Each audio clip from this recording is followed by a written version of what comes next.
아버지 하나님 고맙습니다. 저희들에게 오늘도 하나님의 말씀을 요한계시록을 통해서 또 주실 때 저희들이 이 말씀이 우리에게 큰 위로와 힘이 되게 하실 줄로 믿습니다. 감사함이 예수님의 이름으로 기도드립니다. 아멘. 보겠습니다. 요한계시록 이제 6장에 들어왔거든. 저희가 어느덧 1장을 할 때는 이거 언제 가나 했더니 어느덧 6장이 왔습니다. 오늘이 요한계시록 강의 25회째예요. 25번째인데 그래서 이제 25회를 맞이하면서 6장에 왔습니다. 6장은 이제 5장과 연결되어 있는 거거든요. 5장은 이인에 대한 이야기죠. 이인을 누가 떼실 것인가 라는 말씀이었잖아요. 이인이라는 의미는 성경을 안팎으로 써져 있는 그 두루마리를 봉해 놓은 그 인을 말하는 게 5장 1절, 그 7번 봉되었다. 그래서 7인으로 표현됐었죠. 그것은 이제 우리 어린 양이 떼신다고 되어 있죠. 5절에 보니까 5장 5절 두루마리를 그 어린 양이 떼실 것이라 라는 게 5절과 6절에 되어 있습니다. 그럼 저 어린 양이 떼셔야 되잖아요. 오늘 저 본문 6장이 떼시는 거예요. 그 어린 양이 하나하나씩 어떻게 떼시는지 한번 이 떼면 무엇을 의미하는지를 좀 구체적으로 보겠습니다. 자, 예전에도 한번 말씀을 드렸습니다만 여러분들에게 다시 리마인드하는 차원에서 요한계시록을 어떻게 이해해야 되는 것인지에 대한 이 문제 때문에 다시 한번 말씀을 드릴게요. 요한계시록을 이해하는 것은 두 가지 툴이 있어요. 방식이 있습니다. 근데 이 둘 중에 하나로 치우쳐도 안 돼요. 어떤 것으로. 이걸 잘 조화롭게 가져야 됩니다. 첫째는 요한계시록은 역사적인 상황을 전제로 하는 겁니다. 역사적인 상황을 전제로 하고 기록한 하나의 문자로 기록된 문자라는 것을 이제 이해해야 됩니다. 그렇죠? 이 문자는 단순히 어떤 글을 쓴 게 아니라 상상으로 쓴 게 아니라요. 역사성을 전제하고 있어요. 반드시. 하나님의 말씀이 다 역사성을 전제합니다. 그런데 역사로 전제되어 있는 이 모든 것들은 반드시 하나님이 어떤 것을 말씀하시려고 해서 역사로 보여준 것뿐이거든요. 역사 속에서 하나님이 진짜로 말씀하시려고 하는 말씀이라는 게 있죠. 그걸 예언의 말씀이라고 하는 거예요. 역사를 통해 어떤 걸 알려주시려고 한다는 거예요. 역사를 통해서 그 예언의 말씀은 반드시 그냥 예언으로만 들으면 예언 이렇게 되고 끝날 거 아니에요. 예언하셨네 뭐 이런 거고요. 그러면 안 되고 예언은 반드시 해석을 해야 돼요.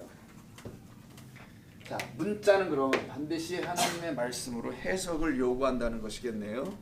자, 그럼 이 모든 걸 그럼 문자를 막 해석하는, 문자를 막 풀이하고 해석하는 것으로 하나님의 말씀을 이해해야 되는 것이냐? 그런 게 아닙니다. 하나가 더 있어요. 특별히 요한계시록은 더 심합니다만은 이 문자와 역사 속에 담아놓으신 하나님의 말씀은 보여지는 게 아니기 때문에 항상 상징으로 담아놓습니다. 어떤 상징적인 동물이 되기도 하고 뭐 잘 이해가 안 되는 어떤 표현들이 나와요. 이런 상징성이 반드시 있어요. 근데 이 상징하니까 너무 상징적이다라는 것으로 생각할 수가 있잖아요. 뜬구름 잡는 것만 같은 말이 될 수 있다는 거예요. 근데 상징으로 말씀하시는 이유는 오늘 말이 나오죠. 말이 그럼 진짜 말이겠냐고요. 그럼 역사 속에 말은 또 없었어요? 있잖아요. 그럼 역사와 문자의 말이라는 말이 역사도 있고 그 안에 담은 상징적 의미가 있다라는. 그럼 상징적 의미의 의미가 뭐냐? 이거는 무엇을 적용시켜 주려고 하는 거예요. 이 말씀을 풀어서 그 상징에 담은 것을 우리에게 적용하여 주려고 하는. 그럼 상징은 사실은 실체를 보여주려고 하는 거예요. 진짜 실체를. 이 눈에 보이는 것은 우리의 눈을 더 블러리하게 만들어서 실체를 더 못 보게 합니다. 사실은. 근데 상징에 담아놓은 것을 통해 아 그게 그런 거야 라고 상징이 깨어져 버리면은 진짜가 보여져요. 진짜가 이런 뜻이었구나 하는 걸 알게 되면 그 실체를 적용하게 되는 거예요. 그럼 누구한테? 나입니다. 나. 성경은 나라는 존재에게 적용하기 위해서 기록된 거예요. 그래서 이 틀에서 여러분 보셔야 돼요. 문자에 치우치게 되면 문자주의적 해석만 하다 끝납니다. 또 상징에 치우치면 상징주의자. 그래서 여러분이 영적 해석이라는 게 있죠. 영적 해석, 영해 줄여서 영해 뭐 이렇게 얘기해요. 그런 것에만 또 치우쳐 버려요 사람이. 그 모르면 무조건 그냥 이게 이런 거야고 영해 라고 또 치부해 버리면 또 뭐 성도들은 또 할 말 없지 뭐. 그런 줄 알 거 아니에요. 영험하신 우리 목사님께서 그렇게 말씀하셨는데 라면서 뭐 또 영해 이영해야 무슨 영해요. 그런 식으로 된단 말이에요. 그래서 그 어느 것도 치우쳐서는 안 됩니다. 자, 계시록은 자, 어떤 책이냐? 이미 모든 예언이 다 성취된 것을 기록한 것이에요. 하나님의 말씀하신 모든 예언이 다 이루어진 것을 마지막에 어떻게 다 성취됐는지를 기록한 것이 계시록입니다. 이 말은 앞으로 되어질 어떤 것에 대한 이야기가 아니라는 거예요.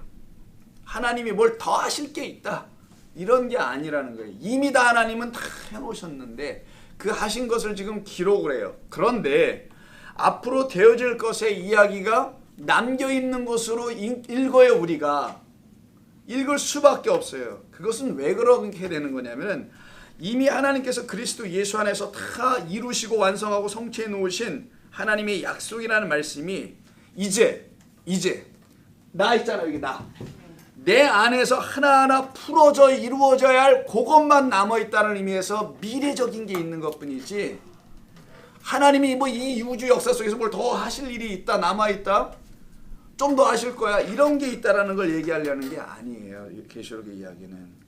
자, 이건 어마어마한 계시록에 대한 이해의 차이를 줍니다. 만약에 하나님이 하실 일이 아직 남아있다라고 하면 우주 종말론으로 빠지는 거예요. 이 땅은 곧 종말을 당할 거예요. 세상이 하는 꼴을 보니까 종말을 갈 수밖에 없어요. 그 꼬라지에 서 있는 그 사람도 종말 당하겠네 그러면은. 그럼 뭘 어떻게 하라는 거예요 도대체. 그러니까 자가장탁의 논리에 빠지게 되고요. 자기가 그 심판받을 자라는 걸 모르고 함부로 막 얘기를 또 하게 된다는 거예요. 우주 종말론에 빠져요. 왜? 이 눈에 보이는 이 현상의 세계는 악해 보이니까 이거 하나님이 멸망시키고 여기에서 고난당하고 있는 우리 성도를 빨리 구원해 내셔야 되는데 왜 어서 오시어서 빨리 하셔야죠. 마라나타 어서 오세요. 막 이렇게 하잖아요. 또 맨 끝에 가면은. 그러니까 마침 뭔가 남겨놓고 그가 오셔서 마지막에 그냥 어떤 것을 딱 정리해서 끝을 내야 되는 것으로 미래적인 사건을 자꾸만 보죠. 그래서 전에도 계셨고 이제도 계시며 장차 오실 이렇게 번역할 수밖에 없다고 그랬죠. 그래서 사람들이 장차 오실 미래형이잖아요. 근데 성경은 어떻게 됐다고 그랬습니까? 현재형으로 썼다고 그랬죠. 장차 오시랴 지금 오고 계시는 장차 미래에 어떤 먼 미래에 던져놓고 그때 예수님이 1000년 뒤에 뭐 언제 오신다는 거 언제. 그래서 그날과 시는 때와 시는 아무도 모르고 아버지만 안다니까 예수님도 몰랐다라는 거예요. 그게 뭔 말이야? 그럼 당신이 오실 날을 당신이 모르고 기다리겠다고 그 예수님도 5분 대기조야? 출동하면 그때 뛰어와야 되고 예수님이 뭔 말하는 거냐고 도대체. 그러면은 애들처럼 좀 애들처럼 그러지 말고 어른처럼 좀 생각 좀 해보자는 거예요. 어른도 못 생각. 어른들이 지금 못 생각했구나. 자, 그래서 다시 한번 말씀드립니다. 내 안에서 하나하나 풀어져야 할 이루어져야 할 언약의 말씀일 뿐이에요. 그래서 푼다라고 해서 인을 누가 뗄까? 누가 풀어줄까? 이 말이 등장한 거잖아요. 이 일곱 인으로 봉해진 하나님의 말씀 깨달아지지 않는 이 말씀을 그리스도께서 내 안에 들어오셔서 다 풀어줘야만 되는데 이 일, 그래서 인의 재앙이라고 되는 게 맨 처음에 나오는 거예요. 인을 떼는 이야기가. 그럼 인을 떼는 게 재앙이겠어요? 근데 이걸 왜 또 재앙이라고 그런 거예요? 도대체 전부 다. 뭐 재앙이란 말이 나와서 그래 사실은. 그것 때문에 재앙으로 들린다는 거죠. 그러나 이게 재앙일까? 그렇지 않습니다. 계시록은 먼 미래에 나타난 우주적 대종말론의 관점에서 보게 되면 말 그대로 무시무시한 어마어마한 겁나는 말만 잔뜩 기록되어 있는 것이 되겠죠. 그렇게만 들리게 됩니다. 그럼 그게 복음이냐고요?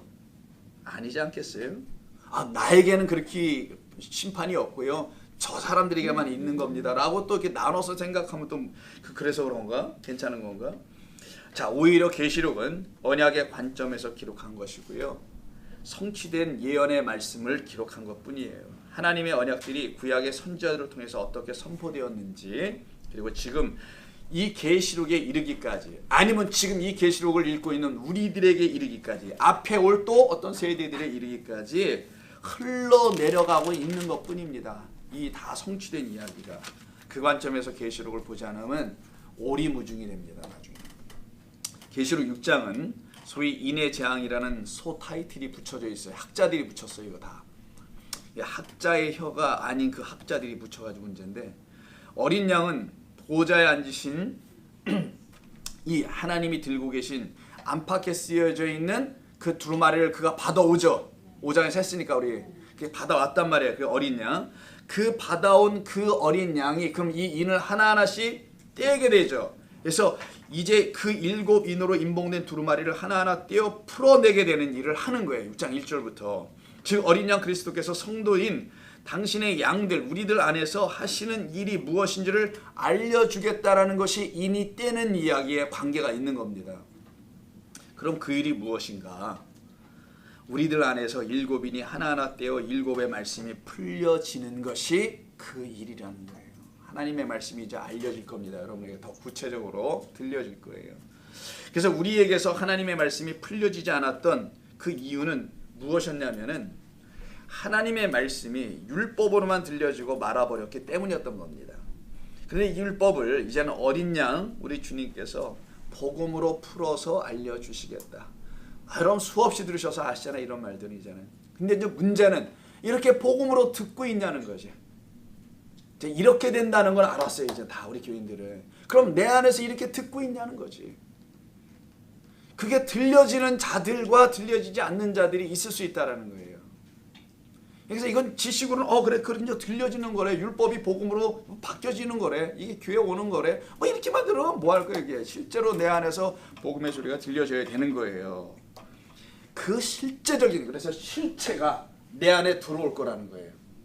그래서 여러분 요한계시록은 더 중요해요. 어떻게 보면은 피해갈 수 없는 마지막 책일 수 있습니다. 자 오늘 다른 말로 하면 어린 양은 이 모세 율법만 갖고 있었던 어떤 사람들에게 그들을 지금 어떻게 하냐면 법적으로 말한다면 고발하는 겁니다. 아니 그것만 갖고 있으면 어떻게 해? 이 얘기하는 거예요. 인봉되어 있는 걸 갖고 있으면 어떻게 해? 인이 다 떼어진 걸 갖고 있어야지. 이 얘기를 하는 거예요. 지금 오셔서 계시록 6장 오늘 본문의 내용은 하박국 3장과 닮아 있어요. 그래서 반드시 문자는 역사를 전제하고 있다 그랬죠. 하박국 시대, 하박국은 남유다, 바벨론 포로 들어가기 바로 직전, 예루살렘의 멸망 시대예요. 그때 선지자를 하박국이라는 거예요. 예레미야 그 다음 세대입니다. 그 비슷한. 그 하박국이 지금 그 하박국 뭔 국인지 모르지만 하박국. 자, 이가 3장에서요. 오늘 본문과 상당히 유사한 말들을 합니다. 한번 가보겠습니다.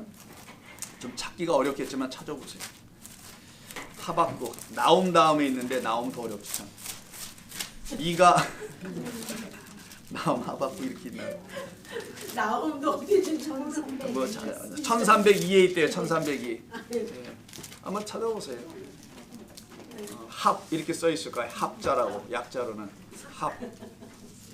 1302. 제 성경에 그런데 뭐 3, 4 정도에 한번 보시죠. 그 정도 어디 있겠지 뭐. 3장. 예, 3장. 예, 그쯤에 있습니다. 3장과 오늘 계시록 6장은 닮아 있어요. 계시록 6장을 여러분에서 이번 주 아까 읽어보라고 했던 거예요. 8절까지 적어도 8절까지만 읽어봐도 지금 대략 그리고 제가 여러분들 3장을 눈에 이렇게 보고 계세요. 하박국. 다른 데 대충 3장 피지 말고 저는 계시록 6장 12절을 읽어드릴게요. 그냥 들어보세요. 여러분들의 눈은 거기 가 있고 그냥. 내가 보니 6째 인을 떼실 때 큰 지진이 나며 해가 검은 털로 짠 상복같이 검어지고 해가 검어지네. 달은 온통 피같이 변해. 우와 이건 뭐 둠스데이야 말 그대로 마지막 날이야. 영화들 보면 다 이러니까 해가 햇빛을 입고 막 이러잖아요. 하늘의 별들이 무화과 같이 태풍에 흔들려 소리긴 열매가 떨어지는 것처럼 막 하늘에서 별이 떨어져. 계시록입니다. 지금 하늘은 두루마리 말리는 것 같이 떠나가고 각 섬은 난리가 났어. 이게 계시록 오늘 6장 이야기예요. 자 하박국 3장. 하박국 3장 3절 4절 그의 광명이 햇빛 같고 광선이 그의 손에서 나오니 그 권능이 그 속에 감췄도다. 역병이 그 앞에 생하며 불덩이 그 발 밑에서 나오는도다. 그가 서신즉 땅이 진동하고 그가 보신즉 여러 나라가 전율하며 영원한 산이 무너지며. 영원한 산은 뭐예요?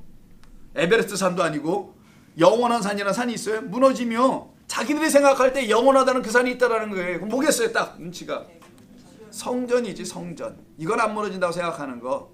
성전주의자들이 이게 바로.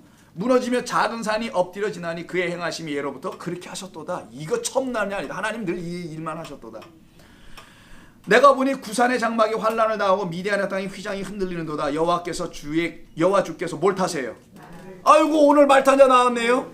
그럼 말탄자 누구겠어요? 그러면은 이게 같은 거라면 답 나오는 겁니다. 그래서 구원의 병거를 모으시니 그러면 이때 말탄자가 여호와며 여호와께서 말탄자로 오면 재앙으로 오는 거예요? 아닐 거 아니겠어요. 그럼 누가 탔으면 재앙으로 올까 여기? 그렇지 마귀가 탔으면. 그래서 세대주의자들은 여기에 탄 말탄자를 나중에 얘기하겠지만 왜? 서로 빗나가는 서 타고. 우리 셋만 알아. 자 마귀가 자 이거 넘어가고 자 이건 나중에 하기로 하고 그럼 여호와 주께서 말을 타시며 구원의 병거를 모으시니 강들은 분이 심히 여기니다. 거짓된 물들이죠. 나일강, 유프라테스강. 그래서 걔들이 심히 분을 한다는 거예요. 무슨 강들이 뭐 난리를 피겠어요. 다 상징. 그래서 문자와 상징을 같이 항상 보라는 거예요. 하나님 말씀하신 게 다 있으니까 이미. 그러니까 성경에 무지하면은 이걸 그러니까 목사들이 무지한 거야 1번. 알고 보니까. 그래서 성도들 다 무지하게 만든 거예요. 다른 데 있지 않습니다. 그래서 제가 설교하기 싫은 거예요. 제가 무지해서 사실은. 아니 농담이 아니고. 자, 그가 어디야? 강들을 노여하심이니까 바다를 향하여 성내. 뭐 하나님이 바다를 놓고 왜 열을 내고 그러세요? 주께서 활 나오죠. 오늘 첫 번째 인을 뗄 때 뭐 갖고 있어요? 말탄자가. 기억나시죠? 활 갖고 있단 말이에요. 활이 왜 나오는 거야? 활을 꺼내시고 화살을 쏘셨다네요. 잘 기억해 놓으세요. 이런 말들. 주께서 강들로 땅을 쪼개셨대요. 뭔 이유에 강들로 어떻게 땅을 쪼개? 그건 뭔 말인가요? 강들로 땅을 어떻게 쪼개지? 저 어려워, 그죠? 산들이 주를 보고 흔들리며 창수가 넘치고 바다가 소리를 지르며 손을 높이 들었도다. 주의 화살의 빛과 번쩍이는 주의 화살의 빛이 있어요? 그 빛을 내는 화살은 말씀인가 보죠, 그러면은? 자, 요 정도로만 할게요, 여러분. 일단 하박국서에 이 하박국 배경은 뭐라고 했습니까? 미리 알려드렸잖아요. 읽으시면서 이해하라고. 바벨론을 인하여 예루살렘 성전의 멸망이에요. 그럼 예루살렘 성전을 왜 멸망시켜요? 그 예루살렘 성전이 하늘이 되어 있기 때문에 그런 거예요. 하나님이 하늘이 아니고 예루살렘 성전이 하늘이 되어 있어서 그러면 그 하늘은 어떻게 되겠어요? 태워버리든지 뭐 가루로 만들든지 뭐 어떻게 하셔야 될 거 아니겠어요? 여호와 하나님이 하늘인데 후나노스 천국이라 할 때 하늘의 나라 아닙니까? 하늘의 나라가 어디 있어요? 하늘의 나라가 하나님을 하늘이라고 한단 말이에요. 성경에서는. 자, 그 하늘을 하나님으로 두지 못하고 성전을 하늘로 두고 있는 자들이에요. 일단은. 그럼 하늘에 있는 것이나 땅 안에 있는 땅 속에 있는 것이나 다른 것으로 우상을 만들지 말라고 하는데 이들이 성전을 우상으로 섬기고 있는 거 아니겠어요? 바로 이 상황입니다. 그러면 바벨론으로 인하여 지금 침공을 받고 멸망당하는 예루살렘과 예루살렘 성전의 파괴에 대한 이야기가 이렇게 시적으로, 문자로, 상징으로, 역사로 다 이 안에 담아서 보여주는 거예요. 근데 제목은 뭐냐? 요거예요. 이걸 얘기하려고 하는 거예요. 예루살렘의 눈에 보이는 성전을 멸망시키는 단순한 역사 속에서 한 번만 이루어지고 두 번 이루어지고 이런 얘기를 하려고 하는 게 아닙니다. 그건 역사의 그냥 역사. 근데 이것만 보면 어떻게 한다 그랬어요? 봐라, 역사에서 하나님이 능력을 하시지 않았느냐. 이것만 또 붙잡게 된다는 거예요. 진짜는 뭐냐? 여기에 담아놓은 상징적 뜻이 무엇이냐? 그럼 진짜 무너져야 될 성전은 예루살렘 성전 무너뜨리려고 하는 거냐? 그렇게 무너져야 할까 하면 지금 서초동에 있는 그 교회부터 무너져야 되겠네, 그러면. 안 그러겠어요? 뭔 교회인지도 몰라. 사랑의 교회 3,800 줬다는 3,800만 원이 아닙니다. 3,800억. 자, 그런 거 왜 안 무너뜨리냐고요, 그럼. 그런 걸 무너뜨리려고 한다는 게 아니에요. 상징, 나라는 안에 여러분이라는 성도, 그 예루살렘 성 안에 살았던 하나님의 백성의 그 사람들, 온 인류, 그들 안에 세워진 거짓된 성전이 있어요. 우상이. 그거를 무너뜨리겠다는 그 상징을 담아 역사로 가르치고 문자로 가르친 거예요. 마지막 적용은 나야, 나. 역사에 적용시키지 말라는 거예요. 역사에 적용시키니까 지금 예루살렘에 가서 뭐합니까 사람들이? Back to 또 주루살렘인지 뭐 해가지고 예루살렘 가서 마지막에 뭐 해야 된다는 거예요. 지구 한 바퀴 돌아가고 복음이 거기 가서 전해지면 누가 오신대? 그러면은 주님이 오신다. 이렇게 하고 있는 거란 말이에요. 그래서 그들이 예루살렘이 그들에게 복음을 전해야 될 판인데 무슨 예루살렘에 가서 전해요. 예루살렘이란 그분이 전해줘야지. 평강을 가르치다라는 뜻이란 말이에요. 예루살렘은. 자, 그걸 알려주고 예루살렘을 만들어 놓은 것 뿐이었는데 이들이 지금 이상한 짓을 자꾸만 한단 말이에요. 이걸 몰라가지고. 그래서 예루살렘 멸망이 하박국에 나옵니다. 그러면 6장 오늘 본문도 뭐의 멸망이겠어요? 다 뻔한 거지. 가로치고 여기 무슨 멸망이냐 그러면 예루살렘 멸망이라 해야지 뭐라고 해야 되겠어요. 예루살렘 멸망이 예수님 30년 되고 40년 뒤는 70년에 예루살렘 멸망한단 말이에요. 진짜 역사 속에서 또 여기도. 그러면 이거 멸망시키려고 한 거냐? 아니지. 이거 역사, 문자, 예언, 말씀, 성취 이런 걸 보여주는 거고 진짜는 내 안에서 그것이 이루어지도록 하려고 하신다는 거예요. 근데 믿음 좋다는 사람은 이걸만 알고 있는 거야. 이것만. 바로 하나님 이런 일을 하지 않으셨느냐. 그래서 이렇게 또 하실 것이다. 기다려봐. 하나님 그렇게 하실 테니까. 역사 속에 역사의 주관자이신 하나님께서 이렇게 얘기하면서 기도도 하잖아요. 그들의 생각은 이걸 붙잡고 있는 믿음이에요. 그게 바로. 근데 우리는 이걸 붙잡은 믿음이 아니고 그 안에 담아놓은 나를 향한 하나님의 말씀을 듣는 거예요. 이게 인이 풀려지는 거예요. 인이 떼어지는 거예요. 그게 하나하나 실타래가 풀어져 나가는 거예요. 하나님의 말씀이 여러분 안에서. 그럼 여러분이 그때부터 알아듣는 하박국은 그래서 하나님이 써놓으신 거구나. 호박국을 안 주고 하박국을 줬다는 그래서 웃지도 않아. 웃음도 짧아. 그래서 오늘 6장도 똑같이 예루살렘 성전의 파괴에 대한 이야기를 하시는 겁니다. 로마에 의해서 이때 바벨론이 아니라. 그래서 예수님께서 마태복음 24장에서 먼저 얘기하신 게 있어요. 소위 감람산 강화다. 강화는 설교, 가르침이라는 뜻이고요. 감람산은 올리브 가든이죠. 겟세마네 동산이라고 알고 계신 그 동산에서 마지막으로 예수님이 강화, 설교를 하세요. 그걸 감람산 강화라고 하는데 그게 마태복음 24장이에요. 24장 1절 예수께서 성전에서 나와서 그래서 성전이 시작되는 거죠. 성전에서 나와서 가실 때 제자들이 딱 붙잡고 성전 건물을 다시 가리켜 보이려고 나오니 예수님 가지 마세요. 저 성전 보십시오. 얼마나 멋집니까. 우리 유대인들은 저걸 하늘로 생각하고 있는데 왜 금으로 정말 도배했거든요. 거기를. 그래서 옛날에 디도 장군이 올 때 보니까 이야 저거 뭐야 라고 했다라는 거예요. 멀리서도 보니까 금이 번쩍번쩍 빛에 비치니까 금으로 씌워놨단 말이에요. 옛날은 다.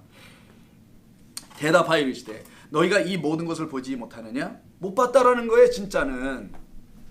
내가 진실로 너희에게 이르노니 돌 하나도 돌 위에 남겨놓지 않고 다 무너뜨려지는 게 안 보여지냐? 우리 주님이 이렇게 얘기를 하시네요. 안 보여져 그게? 안 보여? 역사 속에서 하나님이 하셨던 게 안 보여? 왜 그렇게 하신지를 몰라 아직도? 근데 이거 누가 져줬냐 이거? 46년 동안 헤롯이 져줬다며 이 얘기하는 거예요. 요한복음에서는. 자 그때 예수께서 감람산 위에 앉으시고는 말씀하십니다. 제자들이 조용히 나와서 그래서 조용히 좀 나와 제발 좀. 이르되 우리에게 이르소서 어느 때 이런 일이 있겠으며 돌 위에 돌 하나도 남지 않는 이 일이 언제 일어날 겁니까? 그러면 그럼 이거 배경이 뭐예요? 세상 종말입니까? 성전 파괴입니까?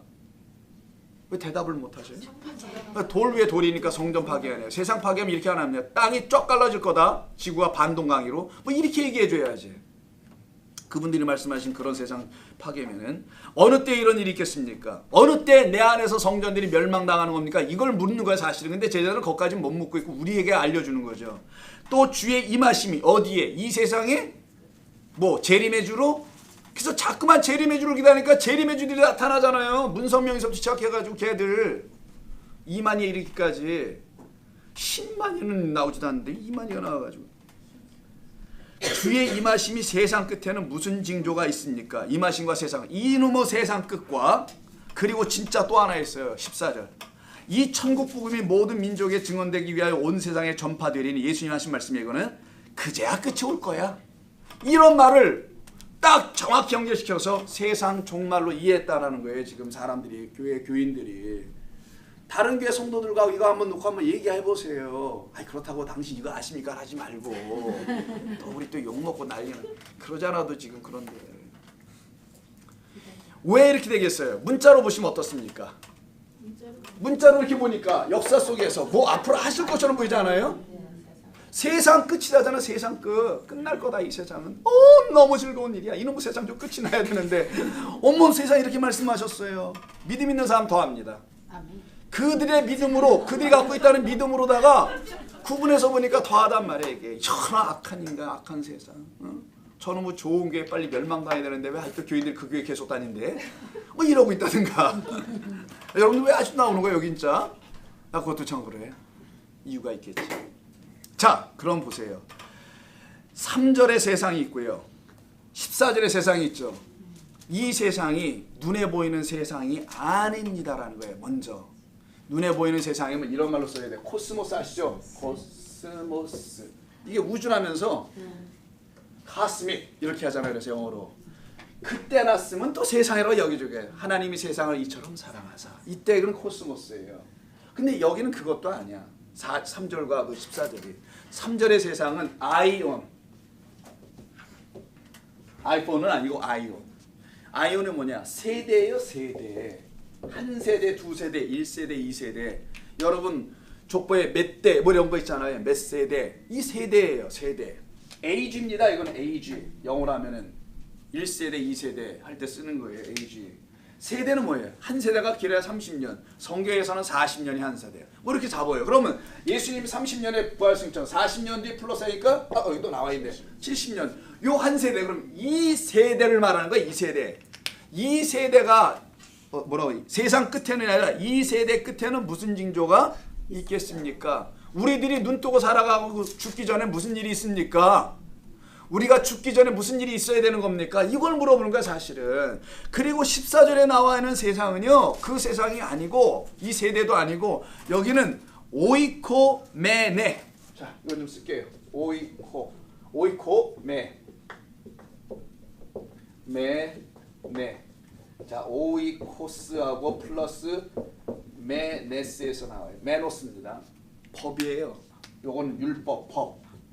러라는 말이고 오이코스는 집이에요. 그러면 법을 갖고 있는 집이네, 율법의 집이네, 모세의 성전이라는 거 이게 바로. 자 다시 보세요. 그러면 율법의 집. 천국 복음은 어디에 전해져야 되냐? 율법을 갖고 있는 그곳, 율법이 풀려지지 않는 그곳, 그 모든 민족에게 증언되기 위하여 온 세상에 전파되는 게 아니라 바로 그 율법의 그 온 집들에게. 우리 한 사람 한 사람이고 그 성전으로 역사 속의 성전이 되겠지만 거기에 전파되리니 그제야 그 율법만 갖고 있는 우리들에게 복음이, 천국 복음이 전파되면은 풀려질 거 아니겠어요 우리가. 그럼 그걸 갖다가 끝이다. 그게 끝난 거다. 멸망이라는 의미의 끝이 아니라 우리가 풀려지고 완성되고 하나님의 예언이 다 우리 안에서 성취되어 구원받은 백성으로 확신을 갖게 될 것이다. 이게 끝이에요. 율법의 끝, 마침은 천국 복음이라는 글쓰가 우리 안에 들어오신 거를 말할 때 쓰는 거란 말이에요. 여기에 무슨 세상 종말, 우주 종말이 어딨냐고요. 그러니까 우리는 성경을 오해할 수밖에 없도록 배워왔다는 것뿐입니다. 자, 그렇다면은 오늘 24장 가서 좀 밑에 좀 볼게요. 6절 난리와 난리가 나죠. 그리고 5절에서는 이미 나는 그리스도라라는 많은 사람이 나타나네. 미혹하네. 그럼 적그리스도 아니에요. 적그리스도는 이미 이 땅에 있다라는 거 없다라는 거예요. 있다라는 거예요. 예수님 때만 있었어요? 아니죠. 끊임없이 있지. 시작 때부터 창세기 3장 보면 거기 있잖아요. 거기 끊임없이 있는 거. 7장 분쟁이 일어나죠. 서로 비교하면 6장 3절에 분쟁이 일어납니다. 계시록 6장 3절이. 24장 7절에서는 기근이 일어나죠. 6장 5절과 6절이 기근이에요. 거기 포도주 뭐 밀 한 대 반 뭐 이런 거 나오죠. 이게 기근을 맞은 땅을 설명하는 거예요 지금.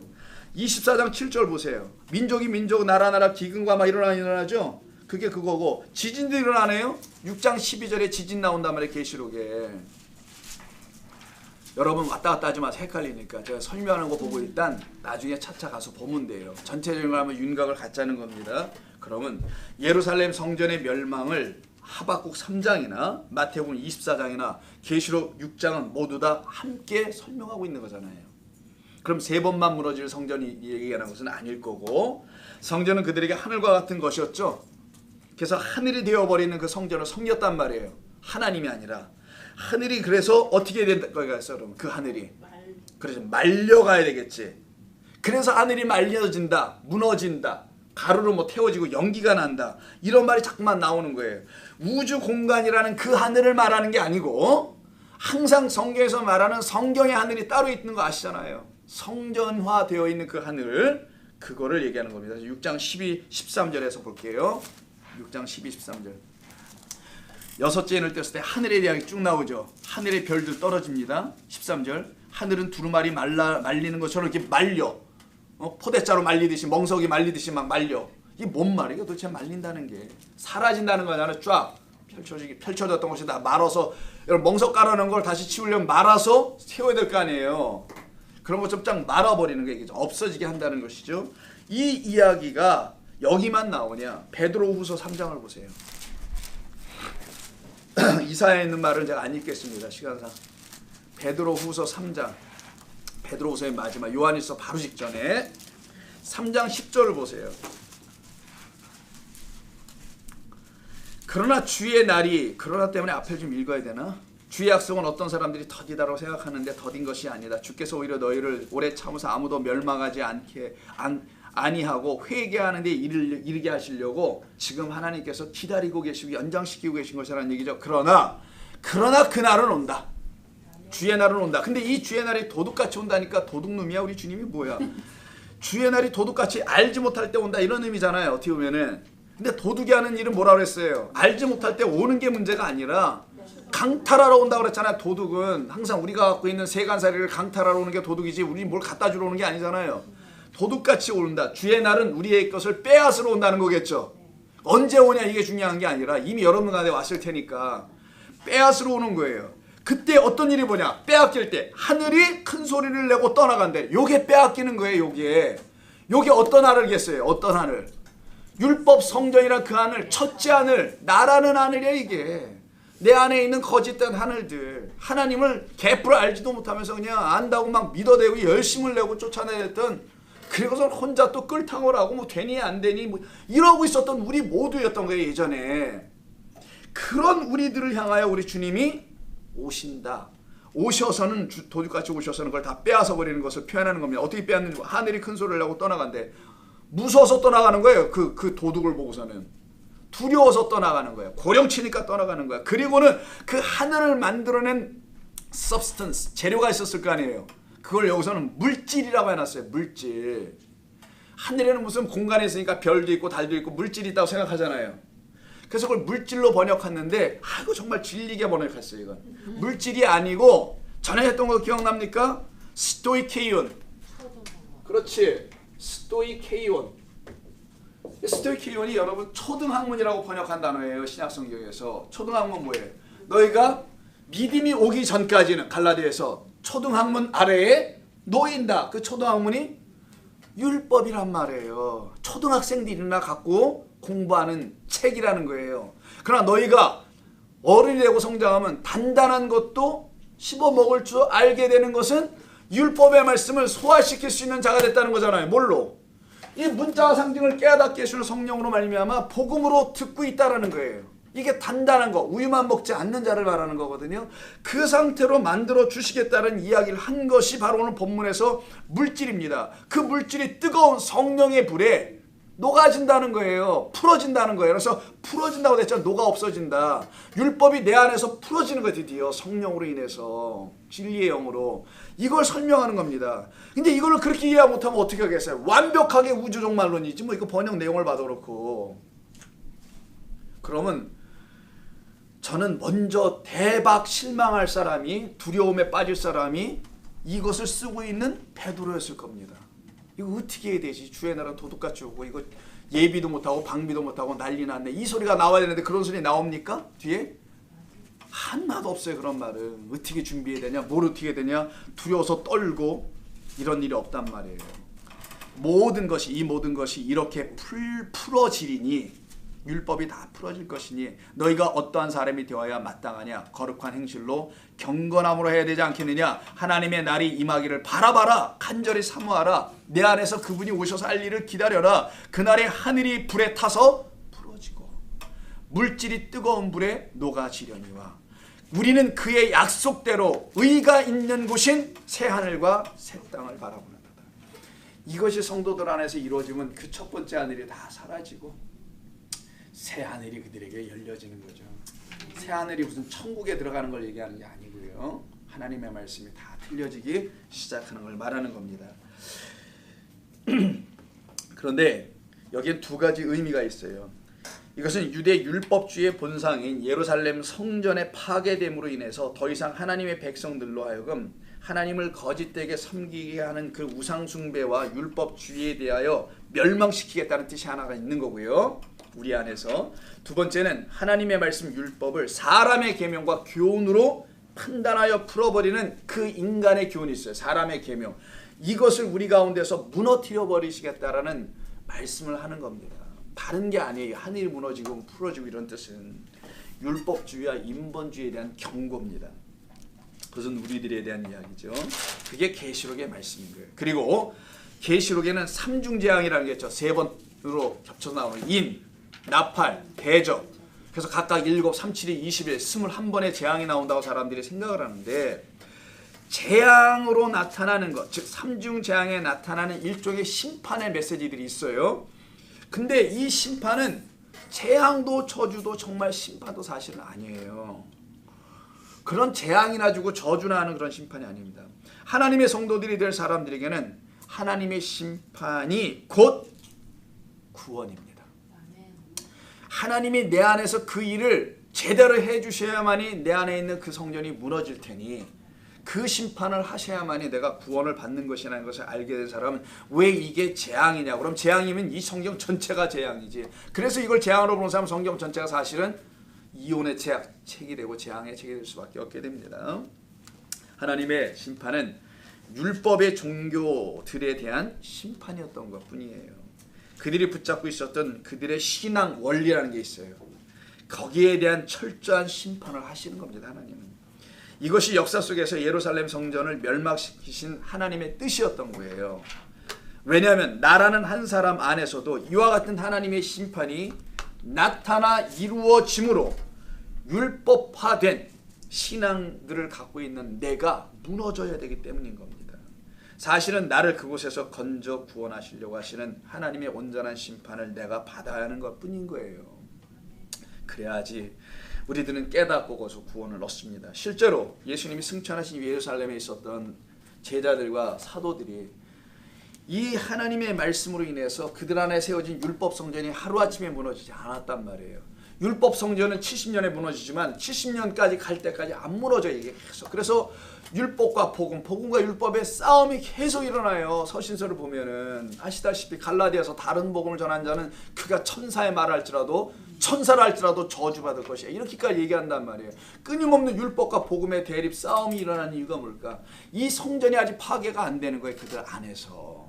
이 율법죄가 이렇게 무서운 겁니다. 내가 지금까지 믿어온 게 있고 내 집안이 믿어온 게 있고 우리 어머니가 얼마나 신실한 사람으로 이렇게 열심으로 새벽 기도를 다 하면서 믿어왔는데 그게 무슨 말이냐고 얘기한단 말이에요. 실제로.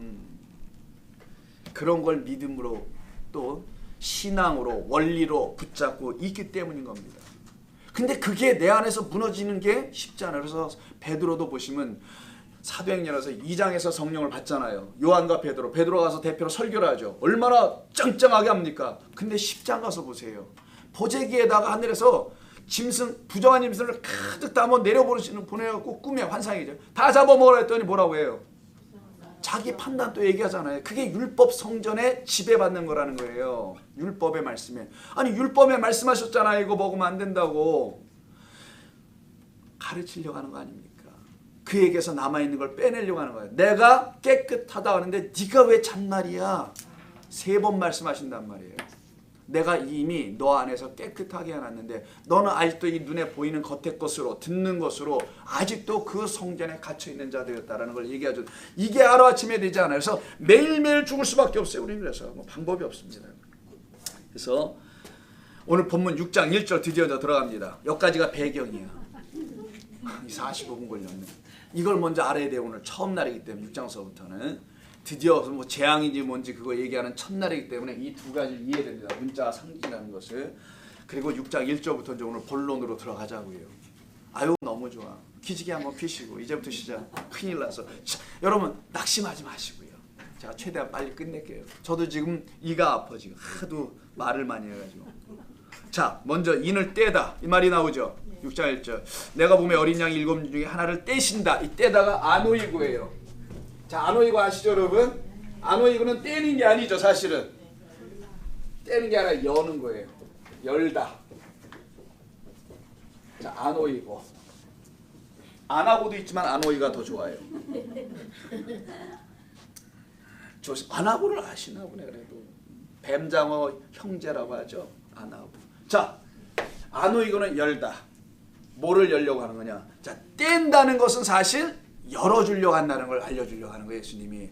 자 여기 성경에 무슨 인이 어디 있습니까? 응? 납땜이나 납동이나 옛날에 초똥 내려놓은 게 무슨 인이에요. 끈앞으로 묶어놓은 게 무슨 인이냐고요. 그런 걸 떼주는 건 망치로 쳐도 다 떼지지만 하나님이 예수님이 말씀하시는 것은 열어주려고 한다는 거예요. 열어주려고. 그러면 뗀다는 게 열어주는 거네. 산상수훈에서 예수님께서 어린 양, 그 어린 양 예수님이 입을 열어 말씀하시잖아요. 그게 바로 여는 거니까 입을 열어 즉 하늘을 우리에게 열어주려고 하는 거예요. 진짜 하늘을. 진짜 진리를 열어주시려고 하는 것이죠. 진짜 새하늘과 새 땅을 보여주려고 하는 거예요. 이게 지금 인을 떼는 우리 주님의 일입니다. 그럼 6장 1절을 복음으로 하나님의 나라가 이루어질 때 열려질 때죠. 하나님의 나라가 이루어질 때 어떤 현상들이 일어나는 것인가를 보여주는 것이 소위 인 하나하나 떼어나갈 때 나타나는 현상들이에요. 지금 첫 번째 보니까 막 말탄자가 나오죠. 흰말 타고 뭐 활을 들고 있고 면류관을 들고 있고 말하는 게 뭐 이겼다 이렇게 말을 하잖아요. 이 모든 말들은 우리 안에서 하늘이 열리게 하려고 하는 거였고 열리면 이런 일이 다 이루어진다는 거예요. 그럼 이 내용이 뭔지만 알면 되겠네. 근데 전에는 이게 무슨 너무 어렵고 상징적이고 왜 말이 나오지 왜 흰말이지 그냥 복잡하고 어려워져. 근데 여러분들이 수없이 성경 공부나 하나님 말씀을 쭉 끊임없이 들어오셨기 때문에 이제는 금방 이해하고 깨닫게 됩니다. 속도가 붙을 거예요. 여기서부터는 오히려 더 안 어려워요. 이제 더 쉽지. 더 이해가 더 빨라요. 도대체 이 말은 다 뭐냐? 우리 안에서 이루어지는 새하늘과 새 땅의 일들이에요. 이게. 자, 오라라고 시작합니다. 누구를 오라고 합니까? 잘 읽어보세요. 오라라고 하기로 이에 내가 보니 나는 여기서 누구예요? 요한. 흰말이 있는데 그 탄자가 활을 가지고 면류관을 받고 나아가서니까 누가 온 거예요? 오라는 말이에요. 탄자가 온 거 아니에요. 탄자가. 그러니까 우리말로 좀 복잡하게 써져서 그런데요. 말을 탄자를 오라고 한 거예요. 말 탄자를 이리 오라. 이렇게 얘기한 겁니다. 그럼 여기 나오는 네 분이 있어요. 등장인물. 여러분 연속극을 볼 때 헷갈리지 않으려면은 이 등장인물을 봐야 돼요. 우리가 미국 연속극을 안 보는 이유가 있잖아요. 그 사람이 그 사람 같아요. 난 아무리 봐도. 그럼 외국 사람이 우리 드라마를 봐도 처음엔 헷갈릴 겁니다. 그 사람이 그 사람 같아. 말도 못 알아듣겠지. 얼마나 영어가 어려워 또. 그리고 또 이게 보니까 뭐 거기서 거긴 것 같고 또 미국 드라마는 소아프라라는 이 드라마는 밖에서 찍고 맨날 집안에서만 찍어가지고 도대체 맨날 방 아니면 거실 아니면 침대 아니면 이런 거밖에 없어 전부 다. 옛날 소아프라 지금도 보시는 분들 혹시 있으면은 자 그런데 여기 등장인물을 볼게요. 어린 양이에요. 맨 처음에 인을 떼시는 분입니다. 이분이. 두 번째 내생물이 나오죠. 내생물은 오라라고 부르는 자예요. 내생물은 각각 동서남북에 있는 여호와의 군대 진이죠. 그 지파 세 지파를 대표하는 자들이라고 하죠. 내생물은 그 내생물이 있어요. 말을 탄 자가 있네요. 그리고 말도 있겠지만 말이 있고 말을 탄 자 있고 그리고 나라는 자가 있어요. 총 5이라는 등장인물이 나옵니다. 이 등장인물을 잘 유심히 좀 기억해 놓으시고 여기서 말탄 자를 부르시는 네 생물은 그래서 네 생물은 각각 첫 번째 생물이 부를 때 첫 번째 인이 떼어지고 두 번째는 두 번째 인이 나가는 거예요. 이런 식으로 네 생물이 네 번째까지 인을 떼고 다섯째는 다른 존재가 띄게 됩니다. 다른 어떤 형식으로 해요.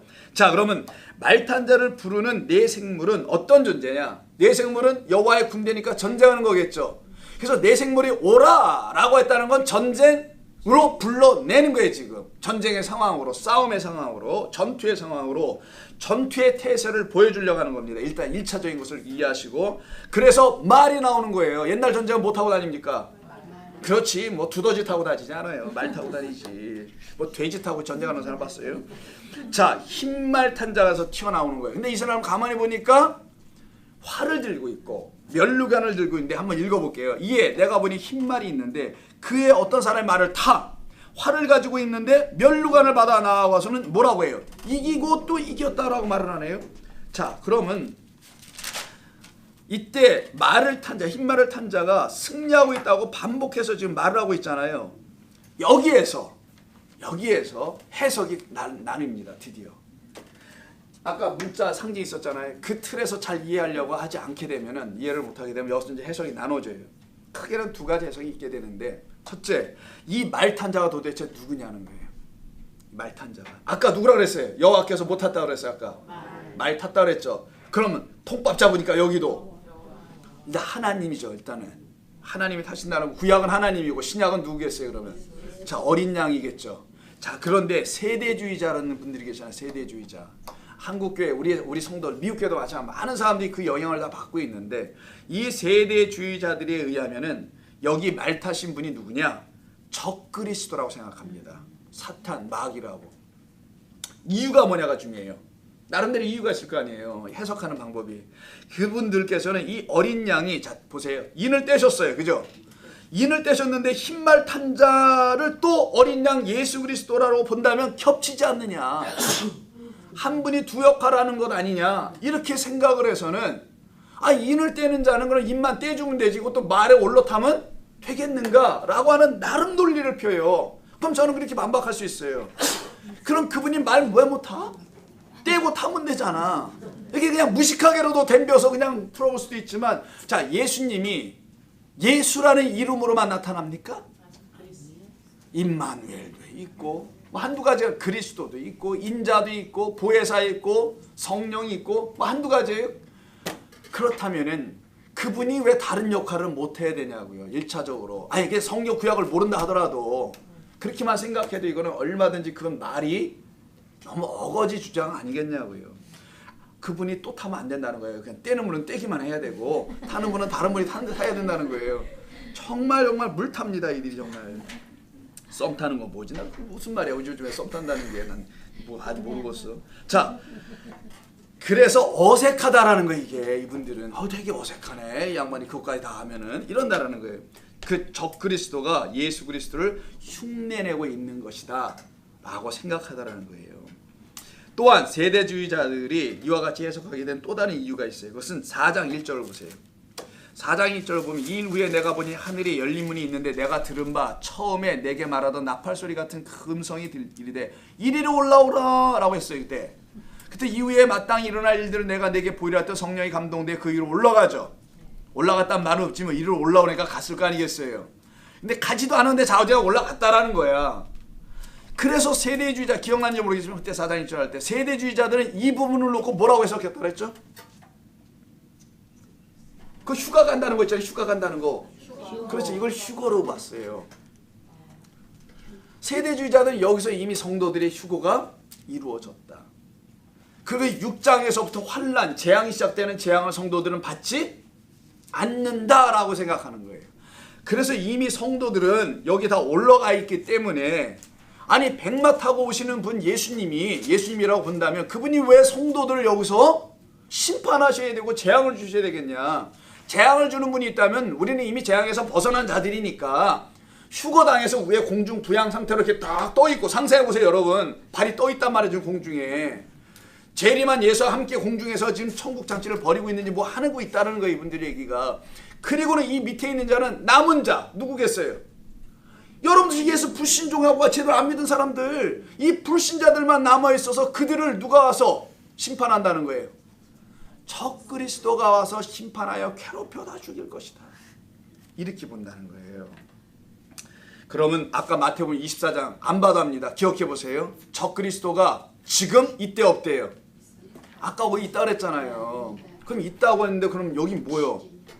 이때 오는 거예요? 지금? 앞으로? 언젠가? 이미 있는데?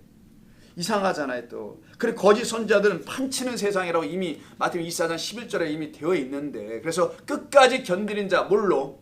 복음으로라고 했잖아요. 거짓이 아닌. 그들만 살아난다고 아까 말씀하지 않습니까? 그들에게만 진짜 끝이 온다고. 그러므로 마태복음 24장이나 계시록 2장 3장에서 이기는 자 계속 나오죠. 교회 7개 전부 다 이기는 자로 끝나니까. 그리고 오늘 6장에서도 이기는 자가 나오네요. 성도는 이 세상에서 이겨야 하는 자들이라는 걸 가르쳐 주려고 한 것이지 이 세상에서 패하는 자들이 아니라는 걸 알려주는 건데 어떻게 적그리스도 와서 어떻게 뭘 어떻게 한다는 거야. 자, 그러면 이기는 자, 그 이기는 자, 흰말 탄 자 이런 말이잖아요. 흰말 탄 자가 적그리스도가 될 수 없는 이유가 있어야 될 거 아니겠어요? 자, 그건 뭐냐면 흰말 탄 자가 적그리스도가 될 수 없다라는 것은 계시록 10장을 좀 보면서 이해 좀 해보겠습니다. 8절에 보면 두루마리를 취한 자가 나와요. 두루마리를 가지라 하죠. 천사가 와서 8절. 그리고 내가 천사에게 나가 작은 두루마리를 달라 했어요. 이제는 지금까지는 어린 양의 손에 있었던 것이 이제 천사의 손으로 넘어왔어요. 이게 이 천사가 누군지 통밥잡아 알겠죠. 그리스도를 말하는 겁니다. 사실은 10장 8, 9절 갖다 먹어버리라 했더니 내 배에는 쓰나 내 입에는 꿀같이 달더라. 내가 천사의 손에서 작은 두루마리를 갖다 먹어버리니 내 입에는 꿀같이 달아 먹은 후에 내 배에서 쓰게 되더라. 그가 내게 말하기를 네가 많은 백성과 나라와 방언과 임금에게 다시 예언하여야 하리라 하더라 라고 해요. 이걸 먹고 난 다음에 깨달았으면 이제는 너는 다시 말해야 돼.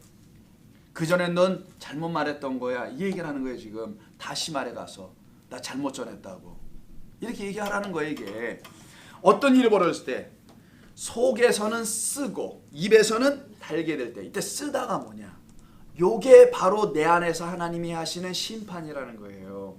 너무 견딜 수 없는 고통이야. 쓰다는 하나님의 심판. 그래서 쓴쑥이라는 게 뒤에 나와요. 또 계시록에는 그 일이 내 안에서 이루어지는 거고요. 달다는 거 뭐예요? 그것이 다 끝나면 그 말씀이 내겐 너무나 나에게 단 말씀, 구원이 되는 구원. 심판과 구원이 그 말씀을 먹었을 때, 두루마리를 먹었을 때 다 이루어진다라는 것을 말합니다. 최종적으로 이기시고 승리하신 분은 적그리스도가 되어야 됩니까? 계시록에서? 예수 그리스도 아니겠어요?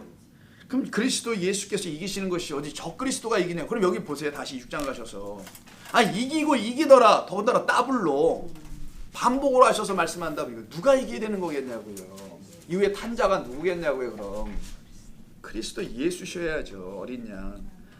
그리스도 예수의 이기심을 말하는 데가 한두 가지가 아니에요. 요한계시록 3장 21절 교회에 대하여 하실 때도 하셨고요. 계시록 5장 5절에서도 다윗의 뿌리가 승리했다고 얘기했죠. 오늘 여기서도 그렇고 요한계시록 17장 14절에서 또 얘기합니다.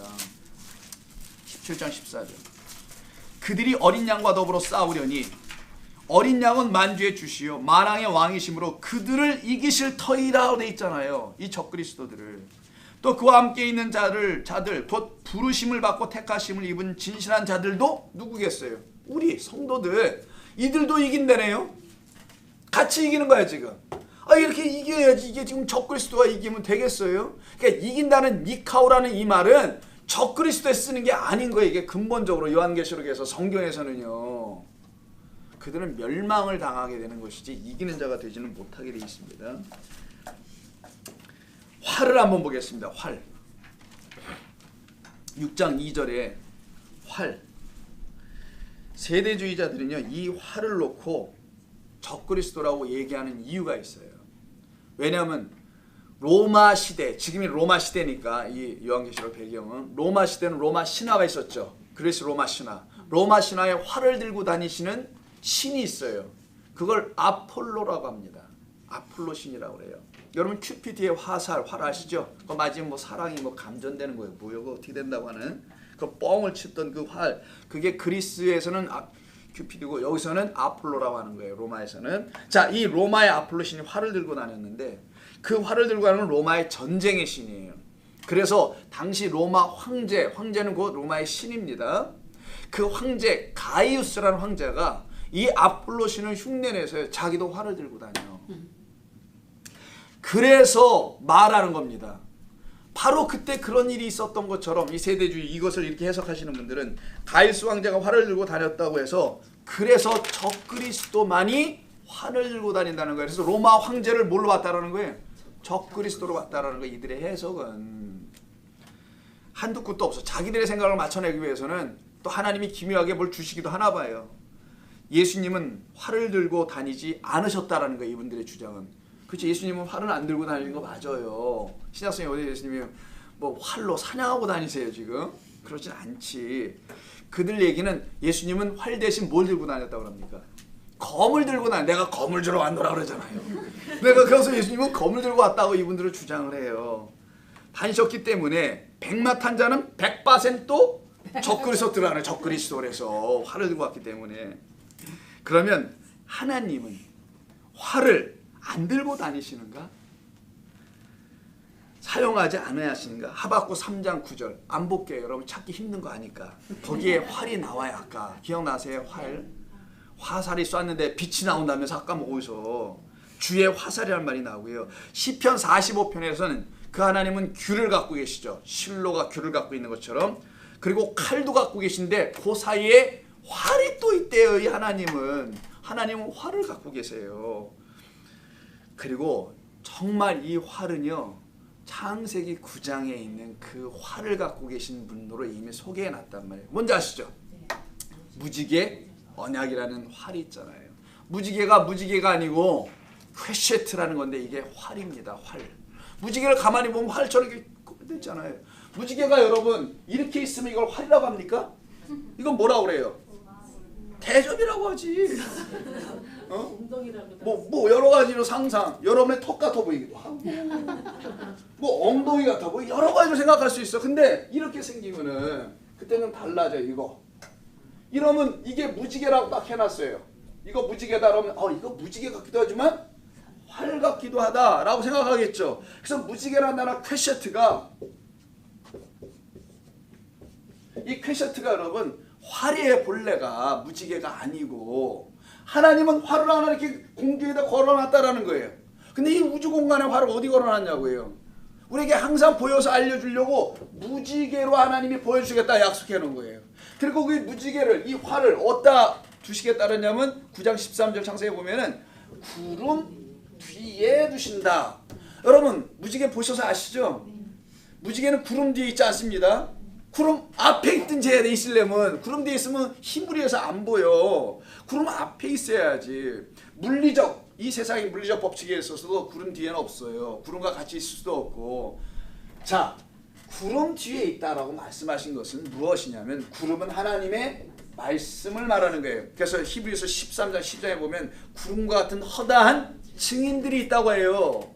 증인은 누굽니까? 성령의 말씀으로 증거의 말씀을 가진 사람들 아니에요. 그걸 증인이라고 하니까 땅끝까지 이르러.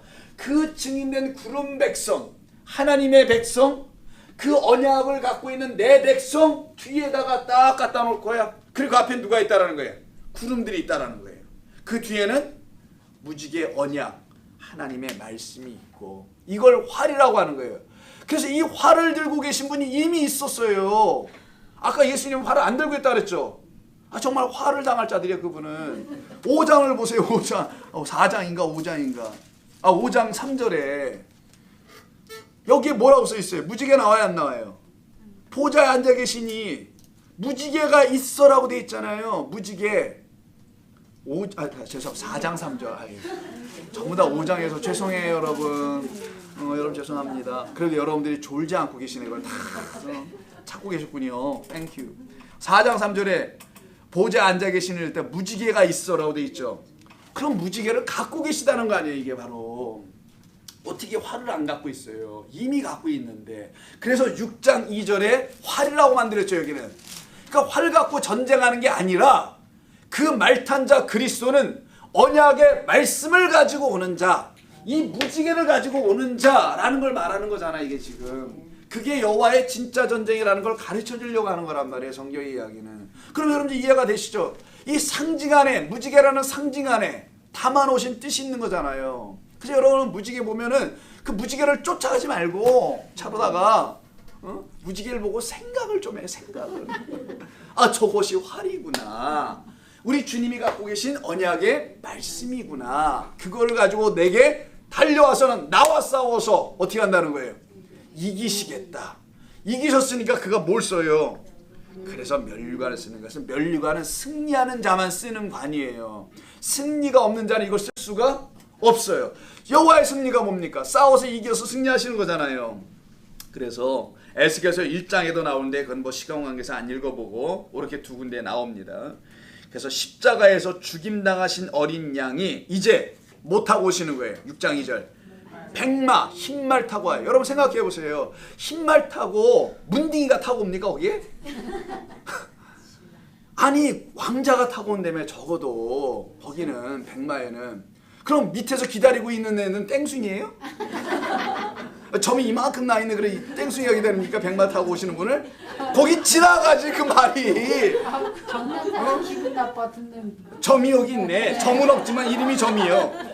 아니 거기 지나가지 그 땡순이들 옆에는 누구에게 가겠어요? 아이고 신데렐라인가 누군가가 신발 한 짝 잊어버린. 그래서 복음의 신발을 들고 다 맞네. 복음의 신을 신겨주려고 오시는 그분은 공주에게 오지 신부에게 온단 말이에요. 그 뭐 문딩이가 땡순이한테 가는 거겠지만 왕자 백마 타신 분은 아무나 타는 게 아닐 거 아니겠어요. 더군다나. 그래서 우리가 스가랴 보겠습니다. 다른 데서는요 이 말의 순서가 다르게 돼 있지만 계시록은 이걸 완성하려고 말의 순서를 바꿔요. 여러분 말의 순서가 제대로 돼야 되잖아요. 말도 타는 말도 순서가 바뀐다니까. 그래서 계시록에서 좀 이따 볼 겁니다. 여기서 흰 말이 맨 앞에 등장하는 거예요. 오실 분은 이분이다. 이거 알려주려고. 그래서 그분이 하시는 전쟁은 무슨 칼싸움하는 게 아니다라는 걸 알려주려고. 그래서 죽임당하신 어린 양이 이제는 백마를 타고 전쟁하러 내 색시를 취하러 이 애굽이라는 나라에 그 자손이 보내진다면서 아까 기억나세요 설교? 그 자손이 가는 거잖아요. 그래서 왜 오시냐? 당신이 전하신 복음이 십자가에서 전하신 복음이 얼마나 연약했어요. 사실은 다 조롱당했고 우리 교회가 얼마나 지금 영광을 돌리고 있는데도 불구하고 조롱당하는 거야. 야 이거 참말로 복음이 진리라는 것으로 선포했는데도 조롱당했단 말이에요. 예수님이. 그때는 연약함으로 죽습니다. 내려오라도 못 내려와요. 왜? 아버지가 나를 믿고 있다라는 걸 그 아들도 믿는단 말이에요. 그래서 아까 물어봤더니 노라고 대답하기도 하고 뭐 예수는 뭐 고개도 아니라고 여러분 모르지만 내가 다 봤거든요. 그래서 각각의 대답을 주더라고. 일부 예부 저분 다. 하나님이 나를 지킬 거라는 걸 믿는단 말이에요. 그래서 안 내려오는 거야. 나는 약해지고 그가 활 가지고 올 거라는 거를. 그게 부활을 내는 거죠. 그래서 부활로 승리하셨고 당신의 나라로 세워나가시기 위해서 이제는 말 타고 오는 거예요. 그때 그 진리가 진짜라는 거를 우리라는 성도에게 알려주려고 하는 거지. 이 세상에 알려줄 거면 십자가 안 지고도 알려줄 수 있는 방법이 왜 없겠어요. 세대주의 그분들이 말하는 우주 종말론으로 다 때려오실 거라면 왜 그때 안 할 수 있냐고. 그게 더 빠를지도 몰라. 약발이 빨리 들죠. 매 맞는 게 차라리. 근데 하나님은 그렇게 안 하세요. 사랑이라 당신의 백성을 끝까지 구원해 내시려고. 그래서 여기 이제 6장 2절에 오늘 본문에 이제 2절 들어가서 2절에서 못 빠져나오는데 2절이 끝이에요. 오늘 더 안 나갑니다. 이때 말 나오죠. 말 horse예요. horse. 말이 그 사람이 입에서 나오는 말도 있지만 여기서는 그 말이 타는 말입니다. 타는 말. 자, 이 말인데 이 말의 의미가 뭔지를 알아가야 돼요. 왜 말이 나오나? 네 말이 나옵니다. 오늘. 각각 첫 번째 인을 뗄 때마다 한 말, 두 말, 세 말, 네 말이 나와요. 자, 이때 이 말은 스가랴서를 봐야 합니다. 이 말은 구약 성경에 있는 스가랴. 그러니까 역사적인 내용이 있는 거죠, 분명히. 스가랴서를 같이 가서 보세요. 또 스가랴서가 또 찾기가 또 만만치 않지만 말라기 있죠, 말라기. 그 바로 앞에 있어요. 그러니까 마태, 말라기, 스가랴야. 이렇게 가면 돼. 너무 멀리 뛰지 마, 떼짱을. 그럼 막 열왕기 이런 데 나와요, 또. 자, 스가랴, 말라기, 구약성경의 마지막 책이 말라기니까 그 바로 직전이에요. 자, 스가랴 6장을 보세요. 나옵니까 안 나옵니까? 뭐 찾지도 않고 막 나온다 그래.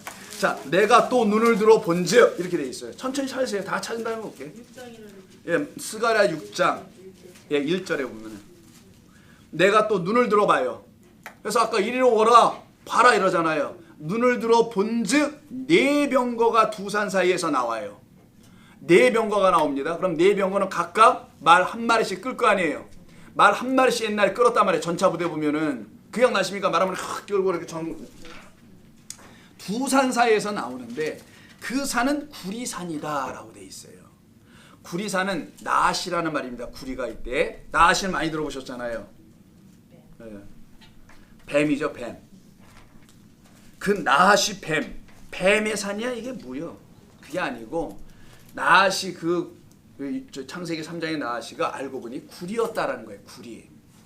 그래서 노뱀 할 때 있죠. 구리뱀. 그게 또 나시예요, 여러분. 똑같은 개념입니다. 그런 성전으로 오실 그 뱀, 매달릴 뱀, 예수님을 말하려고 하는 거예요. 잘 들어보세요. 나시는 구리입니다. 구리. 이 동은 어디에 쓰냐? 성전 안에 만드는 성전 기구에 쓰는데 맨 첫 번째 기구가 뭐예요? 번제단을 이걸로 쓴단 말이에요. 그래서 나시는 뭘 상징하냐? 성전을 상징하는 거예요. 항상 성전의 어떤 주인 될 자를 상징해서 나시가 그 역할에서 불뱀이 노뱀으로 매달리는 거란 말이에요. 그래서 민수기 21장에 있는 그 나시가 노뱀 그 나시가 되는 거예요. 자, 그 정도로만 이해하시고, 그러니까 구리산에서 뭐 나온다, 구리를 채석하는 산이 아니고요, 성전을 말하는 시온산이에요. 여기가. 그때 첫째 병거는 붉은 말이야. 근데 오늘은 첫째 병거가 뭐예요? 흰 말이에요. 그럼 흰 말은 나오는지 보겠습니다. 둘째가 검은 말, 셋째가 흰 말. 순서 바뀌었네요. 순서만 바꾼 겁니다. 왜? 흰 말 타고 오시는 분이 있어서 그러는 거예요. 이걸 완성하는 분으로. 넷째 병거는 얼음지고 건장한 말들이 메었는지라 내가 내게 말하는 천사에게 물어 이르되 내 주여 이것이다 무엇이단가 물었더니 천사가 대답하여 이르되 이는 하늘의 내 바람이야. 하늘에서 불어오는 바람이 있어. 하늘에서 불어오는 바람을 뭐라고 하냐? 성령이라고 하는 거예요. 하나님의 영. 하나님의 영이 여기서 분다는 거예요. 그럼 이건 말들이 아니고 하나님의 영이네. 보니까 그 영을 지금 말로 어떻게 한 거예요? 상징적으로 표현해 놓은 거란 말이에요. 그래서 다 알려주신 거예요. 이렇게 하늘에서 오는 바람으로. 이거 얼마나 놀랍고 감사해 이게. 이 영이 지금 분다는 거예요. 성령이 불고 있다라는 거예요. 자, 이 이야기를 여기서 네 병거로 말씀합니다. 그리고는 면류관을 주는 얘기가 나와요. 9절에 보면 여호와의 말씀이 내게 임하여 이르시되 사로잡힌 자 가운데 바벨론으로부터 돌아온 헬데와 도비아와 여다 이렇게 쭉 나오죠. 은과 금을 받아 면류관을 만들어 여호사닥의 아들 대제사장 누구에게 쓰우래요? 여호수아. 여호수아가 예수아예요. 대제사장은 히브리에서 나오는 그 대제사장 누구? 예수라는 대제사장이 써야 된단 말이에요. 그거는. 그래서 24장로들이 면류관을 누구 앞에 던집니까? 4장에서. 계시록 4장에서 어린 양 앞에 던지잖아요. 그 보좌 앞에다가. 그 이 면류관을 쓰는 주인이 따로 있다라는 거예요. 그래서 병거, 말과 면류관은 같이 항상 나와요. 뭡니까? 승리를 가르쳐주려는 승리. 어떤 승리를 설명하는지 한번 잘 들어보세요. 이제. 자, 말은 전쟁을 뜻합니다. 정리해보자고요. 병거가 알아서 전차 부대를 말하는 거예요. 중요한 것은 무슨 전쟁이냐는 거지. 세상 전쟁을 할 거냐는 거지. 계시록의 네 말은 스가랴의 네 병거를 말하는 거예요. 그럼 계시록의 네 말은 하늘의 바람이라는 걸 말하려고 한 거죠. 스가랴서를 근거해 보면은 하나님의 병거라는 거네, 하나님의 전차라는 거네, 하나님의 말들이라는 거네. 이렇게 이해될 수 있죠. 그럼 이런 말들이 있어야 될 거 아니겠냐고요. 열왕기하를 보세요. 열왕기하 6장입니다. 예, 열왕기하 6장 15절. 엘리사 시대예요. 엘리야는 불병거 타고 올라가요. 그 불병거가 불말 아니에요. 네? 네 바람으로 끄는 그 불병거를 타고 승천에 올라가고요. 엘리야는 그게 벌써 말씀대 같다라는 거고, 그의 제자인 엘리사에 대한 이야기가 14절. 왕이 이에 말과 병거와 많은 군사를 보내며 아람 왕입니다. 예루살렘을 포위하는 거예요. 자, 예루살렘을 포위해서 전쟁하는 역사 속에 말이 하나 등장합니다. 이건 실제로 역사예요, 이거는. 그래서 문자가 기록된 역사 맞아요. 근데 이 말 얘기하는 게 아닐 거 아니겠어요. 항상 역사와 상징이 있으니까. 그들이 밤에 가서 그 성읍 예루살렘을 에워쌌더라. 이 얘기예요. 하나님의 사람 엘리사입니다. 하나님의 사람의 사환, 그의 종이, 젊은 청년이 일찍 일어나서 밖에 나서 오줌을 누다가, 제가 삽입한 거예요. 보니까 군사와 말과 병거가 성읍을 에워싼 걸 갖고 오줌이 갑자기 나오다 멈춰버린 거예요. 깜짝 놀란 거지 이게 지금. 그래서 뭐라고 하냐면 얼마나 아팠는지 내 주여라고 하잖아요. 멋져보라. 내 주여. 이게 감탄사인데 이게 기쁨의 감탄사입니까? 놀람이잖아요. 먼저는 오줌이 건져져서 놀랐을 거 아니야. 내 주여 우리가 어찌하리까. 큰일 났다라는 거 이거. 예루살렘 성전 하나 무너지는 게 큰일이야. 누구에게는 큰일이었어요. 예루살렘 사람에게는 역사 속에서 난리였거든. 바벨론한테도 그랬고 로마 제국에 때 무너질 때도 그랬고. 그런데 그 성 무너뜨리는 게 하나님의 일하심이 아니란 말이에요. 그래서 다른 말을 보낸단 말이에요. 진짜 말을. 그 얘기하는 거 여기가. 네바람이라는 그 불말. 대답하여 이르되 두려워하지 말라. 만약 벗지 참느냐고. 우리와 함께한 자가 그들과 함께한 자보다 많으니라. 이게 뭐 소뚜껑 같은 말이야 이게. 하나도 모르겠어. 뚱딴지야 이건. 기도하여 이르되 여호와여 원하건대. 엘리사의 기도예요. 엘리사가 이 나라 이 백성을 향한 기도입니다. 그의 눈을 열어 보게 하옵소서 하니 그가 눈을 딱 떴는데 어떻게 뜨는지 보세요. 여호와께서 그 청년의 눈을 여심해 그가 보니 불말과 불병거가 산에 가득하여 누구를 에워싸요? 그러면 여러분 같으면 이때 이게 정말 드라마틱한 거면 어디를 에워쌌어야 돼요? 자, 여기 지금 예루살렘 성이 있어요. 여기 지금 아람 군대 말이 와서 에워쌌어요. 그러면 이게 진짜 이 역사 속에 성전 하나 무너뜨리고 또 무너뜨리지 못하게 하는 거라면 여기 밖에다가 불말을 갖다 보내는 게 맞아요, 틀려요? 맞아요. 근데 이렇게 안 하잖아요, 하나님이. 누구에게? 이게 뭔지를 알아보고 있는 누구? 엘리사에게. 엘리사에게만 불말과 불병과 와서 감축을 싸우고 있네? 그러면 여호와의 진짜 전쟁 말 타고 오신 분은 누구를 향하고 있다라는 거예요? 한 사람 한 사람 성도 엘리사 같은 존재들만 하나님이 불병거로 감싸고 있다라는 거예요. 이들이 다 태워 죽고 살아났다라는 걸 말하는 거예요. 성경이 얘기하려고 하는 거는. 이게 역사와 상징, 문자와 상징을 잘 구분하여 성경을 읽어가는 방법입니다. 그래서 하나님께서 무너뜨리려고 하는 성은 내 안에 있는 거였구나. 이걸 알려주는 거야, 자꾸만 성경은. 이거를 모르고 무슨 다른 일을 하면 어떡할 거예요? 내 안에서 하나님의 에워싸움이 뭔지를 모르고 그래서 세대주의로 빠지는 거예요. 이게. 그래서 하나님의 말씀을 알아듣는 게 이렇게 중요한 겁니다. 이건 신앙의 어이아이야. 말 그대로 완전히 다른 거예요. 하나님은 엘리사를 쏴버렸어요. 예루살렘 성을 불말 보내가지고 구출해내는 일이 아니었고 내 백성아 거기서 어떻게 알아요? 나와 너는 빨리. 나오고서 야 여기 뭔 일이 벌어지는 줄 봐라. 얘들이 이런 걸로 떨고 있단다. 근데 너는 나 여호와를 두려워하지 않느냐. 내가 너를 에워싸니까 네가 나를 두려워하고 경외하지 않느냐 지금. 이 얘기를 가르칩니다. 하나님께서는 오히려. 그래서 멸류관을 쓰는 자들은 따로 있는 겁니다. 그래서 계시록의 네 말은 스가랴의 네 병거 하늘의 말들 하나님 보내신 말들은 누구를 에워싸는지를 우리가 알게 되죠. 이때 승리가 엘리사에게 일어난 거예요. 문제는 뭡니까? 눈을 뜬 자가 뭘 봤어요? 이 사실을 봤어요. 근데 문제는 뭡니까? 그 청년이라고 되어 있는 이 사람 사화는 자기에게는 불말이 에워싸고 있지 않음도 봤다라는 거예요. 이게 거기까지 여러분이 보셔야지. 이는 못 보는 거예요 이게 지금. 그럼 어떻게 되겠어요? 이제부터는 나도 에워싸 주세요라고 구하면 되는 거라는 거예요. 그걸 알려주는 거예요 이스라엘 백성들에게 지금. 나는 왜 안 쌌지? 그분이 만군의 여호와가 싸주셔야 되는데. 싼다니까 자꾸만 똥 싸는 거야. 자꾸만 저는 왜 그쪽으로 이렇게 빠지지? 하는 일이 늘 그러다 보니까 아침마다 6장 2절에서 그래서 본문에 그래서 멸류관이 드디어 나옵니다. 죄송해요 여러분, 제가 뭐 한번 배운 게 그거밖에 없어가지고 여러분 너그러 이해해 주시고 이제는 뭐 다 알 만큼 알잖아. 우리가 다 서로 피차가네. 자 그래서 활을 가지고 언약의 말씀을 가지고 와서 승리를 이렇게 하겠다라는 거예요 지금 하나님은. 그러면 멸류관을 받게 된다네요. 그리고 나아가서 뭐라고? 이겼다. 멸류관을 받은 자 이가 이긴 자예요. 그러면 이 멸류관이 스테파노스라는 거 들어보셔서 알죠? 자 오늘 처음 들어본 분들을 위해서 스테파노스라고 합니다. 스테파노스라고 해요 이걸.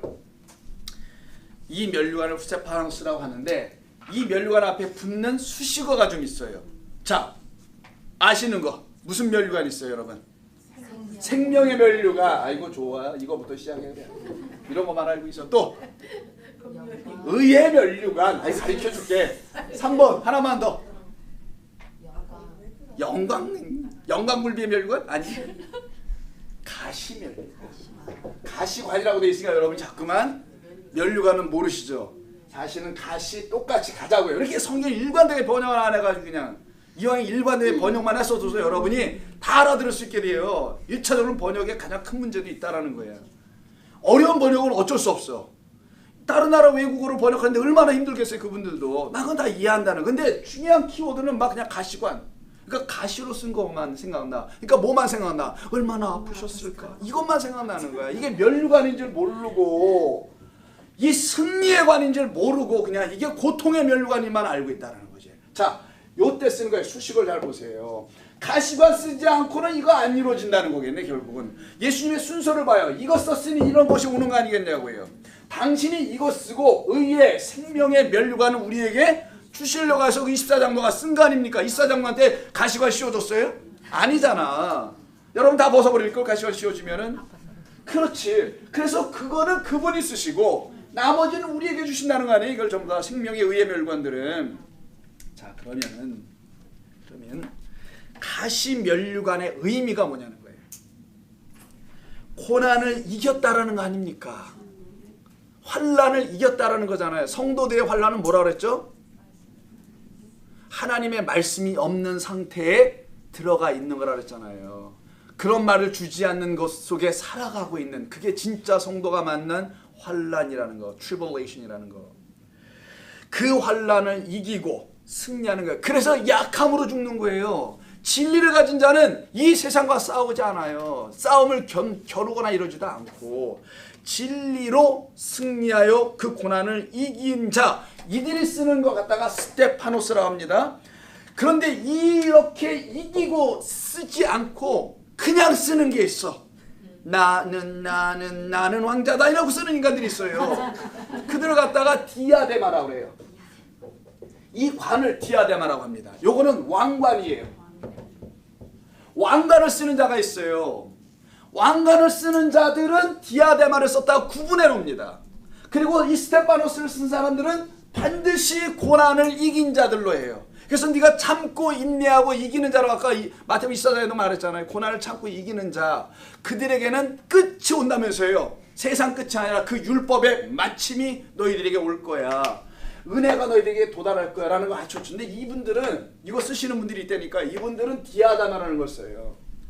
이 디아데마라는 것은 왕관입니다. 로열 크라운이야. 말 그대로 반짝반짝 빛나는 거야. 근데 이건 안 빛나요. 그런 게 아니야. 이거는 여기는 상징이야. 근데 여기는 상징이 아니에요. 이건 진짜야. 진짜 금면류관이야. 여기는 상징으로 우리를 금과 은과 같은 것보다 귀한 존재로 만드신 그 생명과 의를 가진 자로 여기는 사람들이 쓰는 하나님의 승리라는 걸 가졌다라는 걸 의미해서 면류관을 쓰는 거예요. 여러분, 이 면류관 스테파노스는 먼저 어디서 역사 속에서 실제로 언제 쓰냐? 마라톤 49.19 이거 뛰었을 때 그 사람들이 쓰는 걸 뭐라 그래요? 월계관이라고 하죠. 그때 쓰는 거. 이게 꾹 참고 심장이 터질 것 같아도 어떻게 해요? 그 결승점까지 어떻게 해야 돼요? 뛰어가야 돼. 그래서 경주자의 삶을 사도 바울이 얘기하잖아요. 그 경주자가 경기장에서 뛰는데 헛발질하고 뛰는 거예요. 허공을 치는 것처럼 뛰는 것처럼 그 표대를 가요. 그 결승 꼬리를까지 가는 것이다. 당시 로마에 있는 그 운동 경기를 상징해 놓고 그 사실을 놓고 쓸 때 썼던 표현. 그래서 그가 말한 게 의의 면류관 이런 말을 쓰는 거예요. 사도 바울이 한 말이 이거는 의의 면류관은 생명의 면류관. 디모데서에서 다 얘기하는 겁니다. 죽기 얼마 전에 이거는 몇 년 전. 그래서 스테파노스를 쓰게 되는 거예요. 그들만. 근데 그게 없는 자들은 이쪽 분들이에요. 교회는 똑같이 다니는데 다 요즘 말로 합시다. 이래저래 팍팍 이해가 되잖아. 교회는 나같이 다니는데 이게 없어. 고난을 받지 않아. 하나님의 말씀으로도 고통 좀 받아보려고 하는데 그게 안 돼. 그러고는 이쪽으로만 왕관만 쥐다 더 쓰고 앉아있네. 3,800억짜리 줘놓고는 거기서 왕관을 쓰고 얼마나 하나님께서 우리 이게 자기들이 져놓고 얘기하기를 하나님이셨다. 내가 알고 보니까 다 지들이 졌는데 언제 하나님 와서 졌어요. 졌기는 하나님 그 돌 위에 돌 하나 남겨놓지 않고 무너뜨리는데 다 자기들이 헌신해서 진 거예요. 근데 그렇게 많이 나올 줄 몰랐어 돈이. 물론 은행빚이 어마어마하죠. 은행빚이 캐시로 들어오는 걸 다 계산하려고 그들이 돈을 은행에서 내준 거란 말이에요. 엄청난 돈들을. 자, 뭐 아주 뭐 자세히 모르겠고, 자 이렇게 많이 들어갔답니다. 자, 그렇게 세워진 그곳에서 왕관 쓰고 있는 게 맞는 거냐고요, 이게 지금. 자, 그러면 이 스테파노스라는 것이 누구에게 쓰여졌냐? 여러분 그 유명한 집사님 이름이 그래서 스테반이라면서요. 그분 이름이 스테파노스입니다.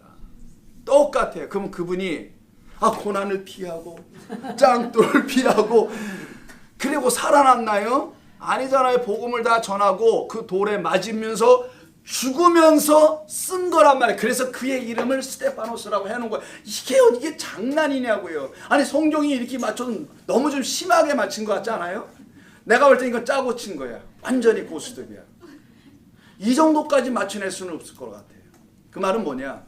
정말 하나님이 쓰신 게 맞아요. 이건.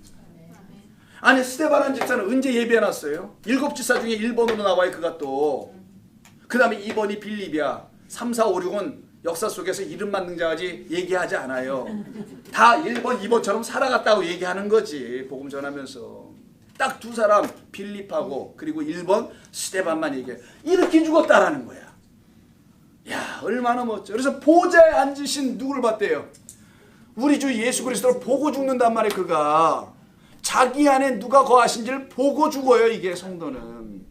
그래서 그를 갖다가 스테파노스라고 부르는 거예요. 근데 요렇게 죽지 않고 비스무리하게 흉내를 내는 자들이 있어요. 본인이 쓰고 있는 게 이게 맞긴 한데 요거를 살짝 벗어놓고요. 제가 써볼게요. 한번. 스테파노스니까 노이 나는 그걸 하나 쓰고 있는 분들이 계세요. 9장 보십시오. 제가 농담하는 게 아닙니다. 너무 이분들이 좀 그제 거시기해. 교회는 다 같이 다니는데 똑같이 신앙생활하고 요한계시록이 좀 어디 갔어요? 우리가 요한복음만 하는 거 아니니까. 요한계시록 9장 거기 보시면 어디쯤에 나와요? 그 말이 9장 어디쯤에? 7절 보세요. 7절.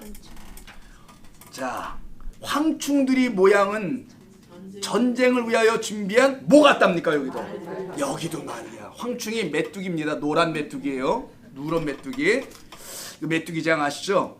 그 머리에 금 같은 근데 비슷한 관을 썼다 했죠. 황충들이 관을 쓰면 돼, 안 돼요? 요게 스테파노스에게 지금. 황충들은 어디서 나왔습니까? 1절 보세요. 다섯째 천사가 나팔을 불며 내가 하늘에서 떨어지는 별이 있는데 그가 무적행의 열쇠를 받았다. 무적행의 뚜껑 확 열이 그 구멍에서 화덕과 연기와 함께 누가 나와요? 3절 황충이 나오네. 이 구덩이 이게 지금 뭐라 그랬어요? 우물이라고 그랬죠? 그 수가성경에 그 우물과 똑같은 단어가 무저라고. 무저가 아니라 참 갱이라고. 근데 무저는 뭐예요? bottomless. 끝이 없어. 물이 고여있지 않다라는 거예요. 물이 없는 곳이에요. 물이 없는 진리의 말씀이 흘러가고 있지 않는 거기서 나오는 자들. 진리의 말씀이 성전에 그곳에서 컬컬 쏟아지지 않는 그 교회에서 막 나오는 자들 갖다 성경은 뭐라 하냐? 황충이에요. 이 3,800으로 찐 교회에서 얼마나 주일날 많이 쏟아져 나오겠어요. 난 때려 까놓고 얘기할게 아예. 이런 복음은 듣고 있냐고. 근데 들었으면 나 그게 안 나갈 것 같아요. 교인들이 진짜로 거기다 3,800에 벽돌 한 장 올려놓는 이상한 짓은 안 할 거예요. 정말 이 복음을 이해하면은 얘들 미쳤구나 이 얘기부터 하고 거기를 떠나지. 근데 또 안 떠나고 뭐 하는지 아세요? 이 사랑의 교회를 개혁해 한다고 해서 밖에서 또 안에서 난리를 펴요. 뭘 개혁을 해? 그냥 나와야지. 왜 못 나오는지 아세요? 투자한 게 있어서. 진짜 교회 헌금 정도가 문제가 아니라 인맥들 주일날 토요일날 얼마나 결혼식 쫓아다녔어요. 얼마나 뿌렸습니까? 내 새끼도 장가 가야 되고 나도 죽을 때도 돈 받아야 되는데 이 뿌려놓은 인맥과 이 세상의 맥으로 살아가야 하거든요. 그건 경제와 관련이 있습니다. 큰 교회 가는 이유들은 여러분들이 조그마한 코딱지만한 교회 왔기 때문에 그런 게 뭔지 모르지만 대형교회 장로들은요 끝발나는 장로들이 하는 거예요. 다 세상에서 아무나 하는 게 아닙니다. 아우 정말 순진하네 우리 교인들. 그렇게 때묻지 않았어. 이 정도야. 내가 볼 땐 정말 뭘 몰라. 때묻지 않은 게 아니라 모르는 게 좋아. 이 황충들이 나와가지고는요, 물도 없는 데서 막 기어나와가지고는 뭐예요? 머리에 뭘 쓰고 돌아다녀. 이게 보니까 열심히 뭐 복음 전하고 뭐 전철관 안에서 하고 난리를 펴. 금 같은 관, 그러나 비슷한 거. 뭐냐면 내가 1부 때도 얘기했지만 요번에 좀 바꿔서 똑같이 얘기할게. 보니까 우리 집사님이 시계를 누가 안 찾네. 시계도 하나도 아니, 저기 시계 하나 찾네. 어떤 시계를 찾는데 보니까 너무 멋있어. 보니까 까르띠. 까르띠야. 어디까지 못 갔어 이게? 까르띠? 애까지는 못 간 거야. 이게 까르띠야 보니까. 근데 본인은 까르띠에 요 R이 있는지를 몰랐나 봐. 그래서 까르띠까지만 요 I로만 끝난 걸 그냥 자기 짝퉁을 끼고 이러면서 다니고 있는데 어떤 날 옆에 분이 시계가 똑같은 시계가 있는 거야. 우리 이런 거 보니까 얘는 까르띠 A야. 나는 까르띠고. 그래서 당신 시계가 왜 이러? 알고 보니까 이게 짝퉁이야.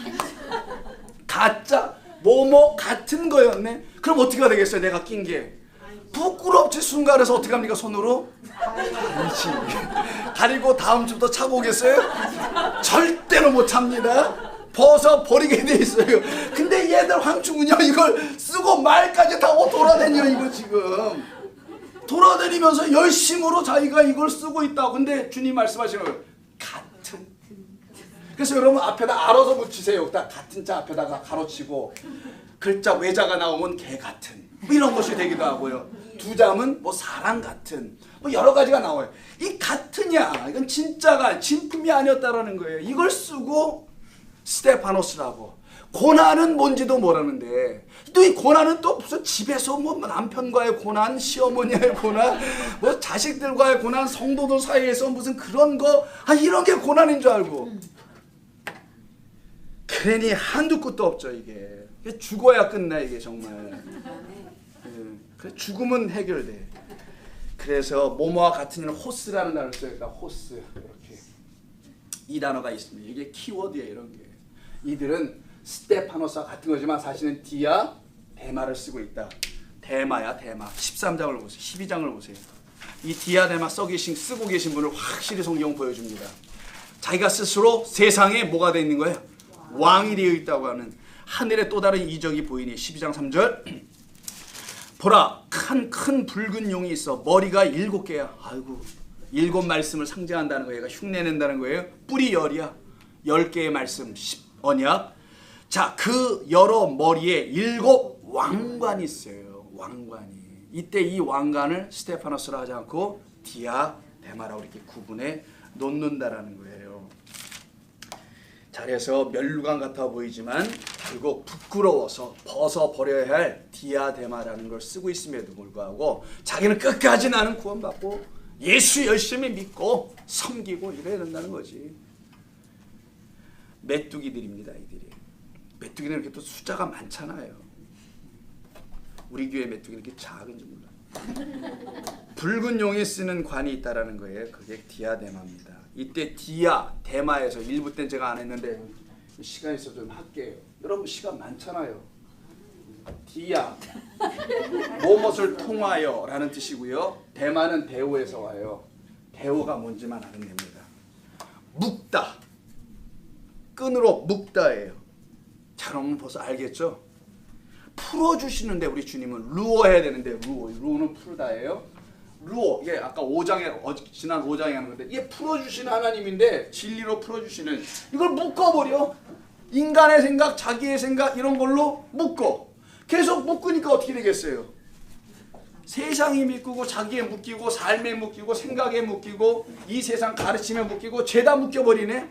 요 상태로 마귀 그 7 왕관을 쓰고 10 왕관을 뭐 10불이라고 했어요 아까? 그걸 쓰고 있는 그 존재는 바로 계속 묶기만 해. 열심히 결속시켜 막 성도들 결속시켜서 으쌰으쌰하게 만들고 한번 해봅시다 우리. 우리가 못 짓게 뭐 있어 성전을 한번 해보면 짓지 뭐 이런 식으로 결속 묶고 인간의 말로 하나님의 진리의 말씀으로 그들의 영혼을 차육해줘야 되는데 막 묶고 거짓된 열심을 자꾸만 불러일으키고. 여러분 가만히 생각해보면 이게 무슨 먼 나라의 이야기가 아니지 않습니까? 우리들의 살아가는 이 시대의 이야기란 말이에요. 인을 떼는 겁니다. 하나님은 오셔서 루어하시는 거예요. 율법의 말씀을 다 풀어주시는 것이죠. 이에 반해서 스테파노스를 쓰고 계신 주님과 우리 그 교회는 바로 6장 2절에서 이제 완성된 한 모습을 우리가 보게 됩니다. 자, 그럼 6장 2절 결론입니다. 이에 내가 보니 흰 말이 있는데 큰 탄자가 그 탄자가 활을 가지고 면류관을 받고 나아가서 이기고 또 이기려고 하더라. 자, 여기서 그럼 말이 뭔지를 잘 알아야 돼요. 말을 탄 자가 누군지 알면 말이 누군지 알 겁니다. 어린 양, 그 왕 중에 왕, 그리스도가 타시는 말이잖아요. 그럼 그리스도가 타시는 말은 뭐겠어요? 진짜 말 타는 건 아닐 거 아니겠어요? 백마장마 타고 오는 게 아니지. 그 흰말이라는 흰말이 뭐겠냐고. 희다. 성경에서 희다는 깨끗하다. 정결한 신부, 교회를 말하는 겁니다. 교회라는 성도들 위에 당신이 주인으로 타서 우리를 끌고 나가시고 계시다는 걸 보여주는 거예요. 그리고는 그 말탄 자가 이긴다라는 거예요. 우리가 이기는 게 아니라 그 말탄 자가 우리로 승리하게 도우시는 겁니다. 아니, 말탄 자가 잘못하면 말까지 죽는단 말이에요. 옛날 전쟁 보세요. 적병이 활을 쏘면 누구한테도 쏩니까? 달리는 말한테도 쏜단 말이에요. 창으로다가 말의 다리를 쳐버린단 말이에요. 밑에서 떨어뜨리려고. 그러니 그 위에 있는 말탄자가 중요하겠죠. 그 말탄자가 그래서 어린 양 그리스도지 적그리스도가 아니에요. 적그리스도가 교회를 타고 있으면 그들은 그렇게 말할지 모르겠지만 흰말 정결하게 된 성도를 말합니다.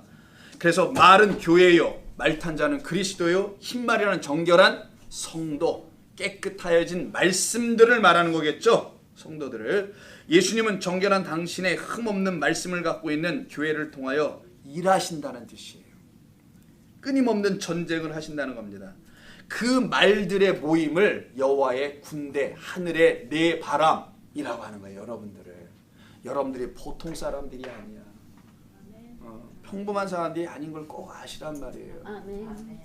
세상으로 보면은 그냥 다 평범하겠지. 그러나 하나님의 영적인 눈으로 아까 그 사환이 눈을 딱 떴을 때 불병거가 누구를 에워싸고 있는지를 본다면 이제 누구를 에워싸는지 여러분 보이십니까?